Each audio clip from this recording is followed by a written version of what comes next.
The question arises, what to do next, how to prepare your bushes for covering, whether to start pruning, and what to do with the leaves. So, if you plan to cover your bushes with soil or create a dry shelter for the winter and see that the weather forecast says you have 7 to 8 days left before the first frost, then feel free to grab your pruning shears and start cutting off leaves, start pruning, set up hoops, those who are covering with soil, till the soil between the rows, and begin preparing your bushes for covering. Why is it necessary to do this 5 to 6 days in advance? Because if frost arrives and the ground freezes, we will no longer be able to either till into the soil or, at most, cover them with soil. Of course, for those who have a dry shelter, you can set up hoops and wait for a full-blown frost. This is especially true for such young bushes. This is the bush I wanted the vines to ripen. Watch my video, you could see the edge of ripening. And this is where the edge of ripening is now. And I haven't covered or insulated it yet since we haven't had any frost. So, about 40 centimeters of the vines have already ripened. For those who don't plan to cover their vines for the winter, you don't need to prune them. You don't need to remove the leaves because the leaves will fall off on their own when frosts reach -1 or -2 degrees Celsius.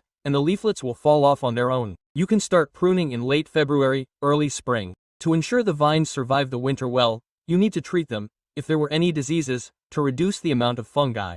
We use BioShock Plus 30D and apply it to the bare vines after the first leaf has fallen. For those who are already thinking about next season, you need to think about purchasing treatments. Genuine, high-quality products are always available at the Sababa store. So, while there's no rush right now, before prices go up before the new year, contact us and buy.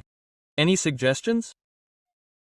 What products do you know, especially those who've been to the store before, know the quality, and know how fast the service is? And, of course, it's always fast and guaranteed. So, I've just outlined the main tasks for the vineyard. For those who haven't had any rain, you still need to do some moisture recharging irrigation. I'll be gradually preparing the bushes, the ones I'll be covering with soil. I'll begin pruning, removing leaves, and removing unripe parts. Those are my tips for today.